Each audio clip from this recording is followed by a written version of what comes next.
Alright guys, so after the cave we made a quick Walmart stop, got some snacks and bananas, stuff like that, and now we're at the Swigart Auto Museum. I'm so excited, guys. I remember finding this on TripAdvisor a while back when we were looking at things in Huntingdon, PA, and this is going to be a lot of fun. There's actually a fire truck in front, and then there's the sign right there, and then there's the Auto Museum right there.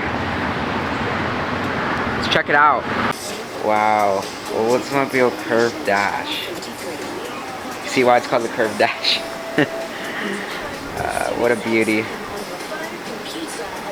I mean, this is basically a carriage with a motor. That's literally all it is. This is a very early car. Get some of the information on it. But it's a beauty. So this is a 1905 Rambler. Right here, it says Surrey Type 1, finished in this beautiful red, and look at that, like, orangish tan interior there.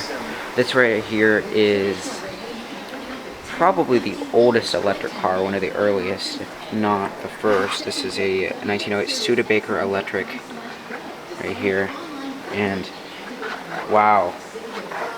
To think, we all think electric cars are a new concept, but they are certainly not. Beautifully made car. Take a look at that. Then we have this 1909 Mora. So is this one from Europe? 1909 Mora Roadster Runabout. It says Pennsylvania.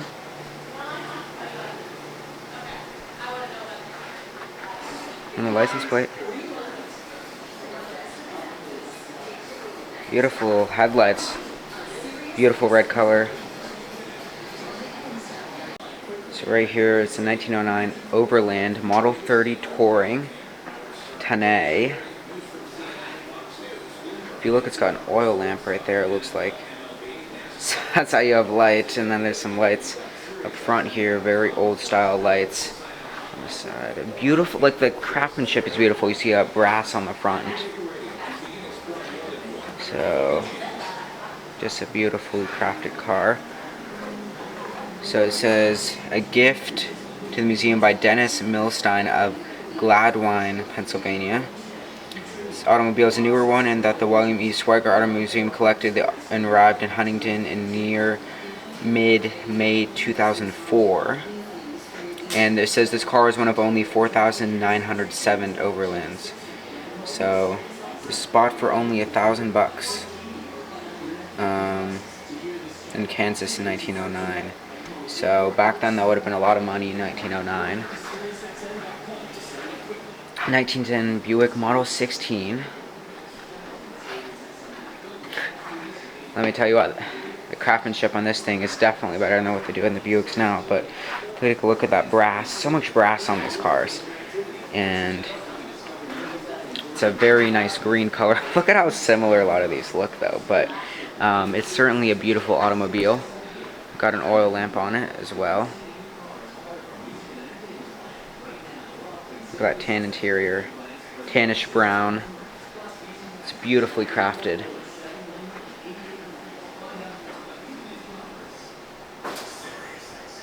This one is really cool. This is a 1911 Sears Model K motor buggy. I want to take out the motor buggy. Look at it though. I said that in a kind of British accent, even though this is very much an American car right here, Sears. So weird to think about early Sears, man. Having a motor buggy. It was $395, man. If I could get a car for $395, I'd be pretty happy. But hey, that was a lot for people back then. And look at how thin these tires are. This is basically a horse buggy with a carriage and an engine. Beautifully crafted. What do we got? A 1912 Detroit Electric Model 35 4-passenger extension Braham. It's a gift from Georgia to the collection. Love this beautiful blue color. So, gotta love it. It looks like a Pope car. This one's a beauty right here. 1913 Ford Model T truck. Beautiful. The Model T was such a you know, wide platform of vehicles. You know, you could get them two-door sedan, you know, you could get them convertible truck. I mean, they just, cargo van, they were just so widely used, and actually this is still one of the most produced automobiles ever. There's 15 million of them made. Model T trucks are certainly something special to come by. And this green is very unique. So if you want to see different, you know, countries and state license plates, you can see them move these boards around. But look, it landed on the Pennsylvania one. I love these antique ones, how you have the outline of PA right there. Really like it. Kind of like this one right here. You got the blue contrast with the yellow. So you got Oregon right here. That is on this side. Smaller. Okay. Oklahoma. Let's see what Montana's are looking like. It's on this side, it's gotta move these. Yeah. Then, so these are Montana right here. That's Missouri. There's Montana. Yeah, you get the outline again. Why do we get so boring on license plates? Don't ask me. Look at this beauty. It's a 1913 Stanley Steamer Model 710 Touring. It's a steam engine car. You're into that stuff. What an absolutely beautiful automobile. This red color, crisp. I'm gonna get a look at that. We have a beautiful 1915 Ford Model T department truck, the depot truck right here. So this was like a taxi cab. Can you imagine this rolling up and this is your taxi? I like all that wood though. Oh, if there's a fire, good luck. But brass, because they love their brass in the 1900s. They loved it. And thin tires. 1916 Scripps Booth. It's a formal town car. It's got a 35 horsepower 8-cylinder in there. Very beautiful. Lawn car, very lawn car. Beautiful. Now this is a classic one right here. Very iconic. It's a 1931 Ford Model A 4-door. So if you guys know, 32 was the last year for the Model A. 4-door ones are nowhere as easy to come by. Actually, one of my neighbors has a Model A Roadster and coupe. The coupe is much more common than the 4-door, so seeing this is just very special. You see it's Pennsylvania. Registered in 1931. Ah, beautiful. This is cool. A 32 Plymouth New Finner Model PB Coupe. Gosh, how did you guys name cars back then? Like, I'm sorry, these... I'm glad we went to naming cars after places. Very long doors. See, what do we got? Look at that, beautiful, all that information. It's a 65 horsepower 4-cylinder. It's an L-head engine with a 3 by 5/8 inch bore and a 4.75 inch stroke. As you can see. Take a look at that 4-cylinder right there. Honestly, this is one of my favorites so far. It's a 1960 Fiat Jolly.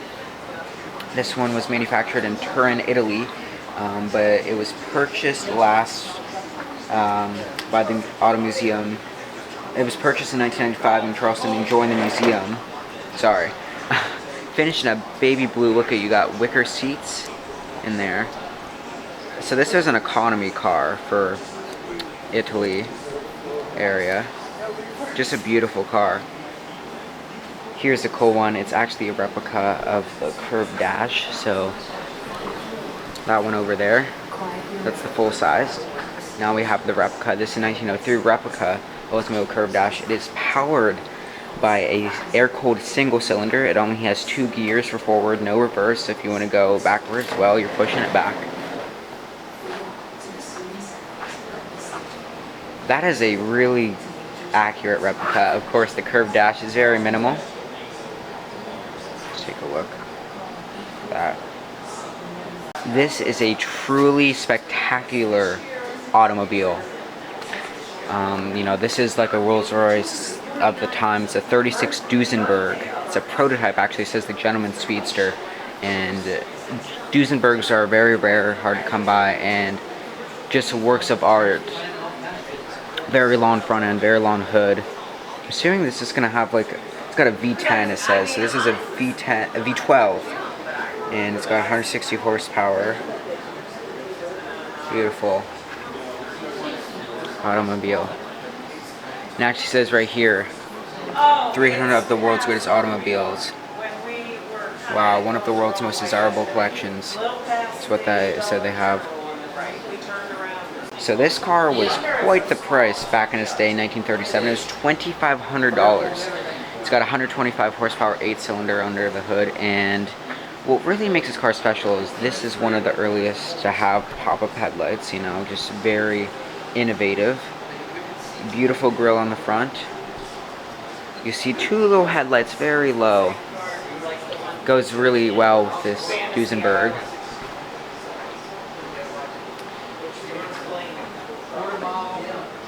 And it says it has reverse speed.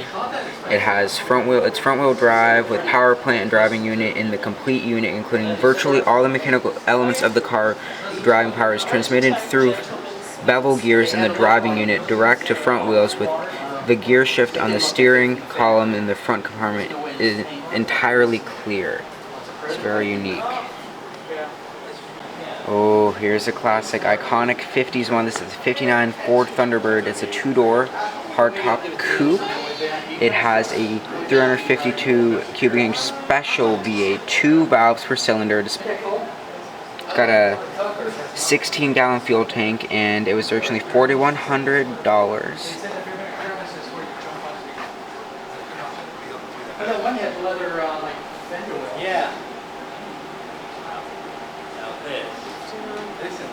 1911 Crit car. The Crit Motor Company, operating from 1909 to 1916, manufactured a variety of cars, including the Crit, Underslung, Runabout, and touring cars. In 1911, they produced a two-seater Crit car with an Underslung chassis priced at $850 for either the roadster or touring version. The Crit car were known for their conventional four-cylinder engines, and many were exported. The company faced financial difficulties and was bankrupt by 1915, although a few cars were assembled from remaining parts afterwards donated by Frank Flower family of Smithton, PA.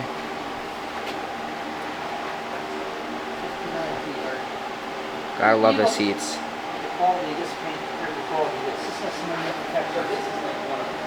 So, arguably one of, if not the most iconic movie cars, the DeLorean DMC-12, who's featured in Back to the Future movies series. And this is the 1981 DeLorean DMC-12. So you got Doc in passenger seat. Just an iconic automobile, loved by many. Guys, this one is truly special right here. This is a 1960 Volkswagen Beetle, but this is Herbie. This was actually featured in the movie. This is one of the 70 cars that were in the Herbie series, but only about 20 of them, I guess, are surviving today because many of them were destroyed in stunts.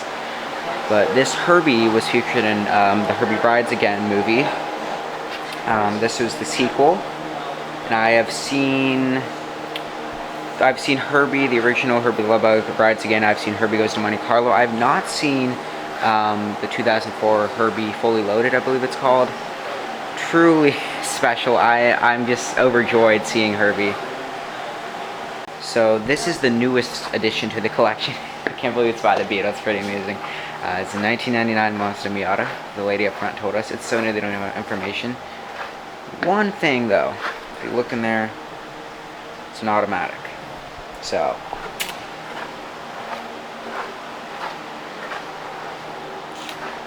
at least you can tell that whoever had this really enjoyed it because the clear coat's peeling off. So I'm just glad to see that whoever had this really enjoyed it. Actually, let me see if I can see.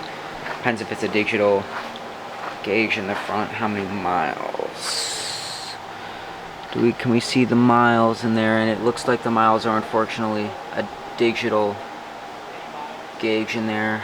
Sorry, the autofocus. So I would guess this is probably closer to 200,000 on the miles just because of the condition. So there's Herbie Rides again up there on the screen. And there's a DVD. It's a 2006 calendar. Look at all this memorabilia. I love looking. You got a little golden book.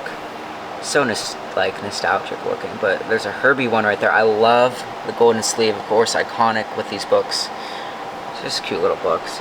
Got some models down there. Have a much bigger scale model. Many books here. And Grandma, what do you call those thingies right there? You put the disc in the front, you flip it. Viewfinders. Viewmaster. Viewmaster. That's a Viewmaster, isn't it? Right there. Oh yeah, it says Viewmaster right there. If I just looked over, there's a puzzle. There's a tiny scale Herbie. Oh, I'm overjoyed. So right here we got a 1980 Corvette. It's finished in white. It's a C3 generation. This one, it's got a 5.7 V8. Not a super fast car for the time, but it's a nice car. I'm gonna be honest, C3 is definitely not my favorite of the Corvettes.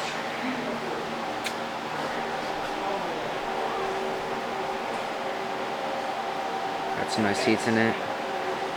So another extremely iconic automobile. I believe this is a 65 Mustang. Finished in this beautiful red right here. It's sure a beauty. Got the early wheels. Be honest though, I mean, I love Miatas. I love this Mustang. Love the DeLorean, but seeing Herbie, like a real one in the movie, is truly special. So last but certainly not least is this 37 Ford custom convertible roadster. So this one is very interesting. It's this very custom. It was done by Eric Brockmeyer Design, Boyd Huntingdon, Kinzer Fuel Injection, and Ford SVO Racing, and Jano's Custom Rods. So this shares the rear end with a C5 Corvette. And it features a 4.6 Ford V8. It was custom for this though a little bit, so it was tuned better. It's a beautifully done car. I love the paint job. Look at the pearliness on it, the metallic-y stripe on it. Just beautifully done on it. Love the grille. Honestly though, a shame it's not on the road because how beautiful it is. It's one of those where it's like, it's got really good bones and I'm sure it runs great, but I'm sure it gets driven occasionally, so I won't knock it. And beautifully done car. Honestly, one of the best here. Okay, it looks like it's got air suspension on it. Beautiful white interior.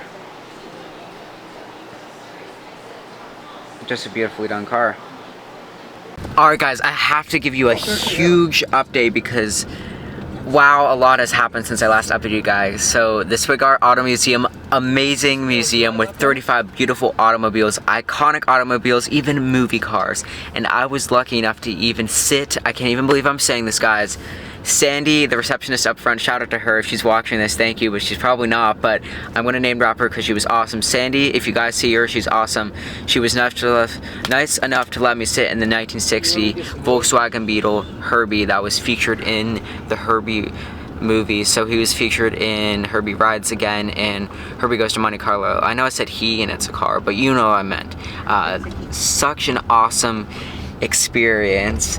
And then I was also able to sit in the Fiat Jolly, and also Grammy, you were able to sit in that because that was your favorite. Yes, that was such a cool car. I know, wicker seats, right? Yeah, it's a cloth ceiling. Yeah, roof. cloth seat, roof, and then you had wicker seats, and they were surprisingly comfortable. I am still in disbelief I was able to sit in the actual Herbie featured in the movie. There's 70 of the Volkswagen Beetle Herbies featured in the movies. That's one of the 20 that remained after the movie because many of them got destroyed as they were stunt cars. But it's just a surreal experience, and the seats were surprisingly comfortable. They're like a leatherette kind of material, the seats are, but it was surprisingly comfortable, and it has a 4-speed manual, and I got some pictures of it. It's still the highlight of my day without a doubt.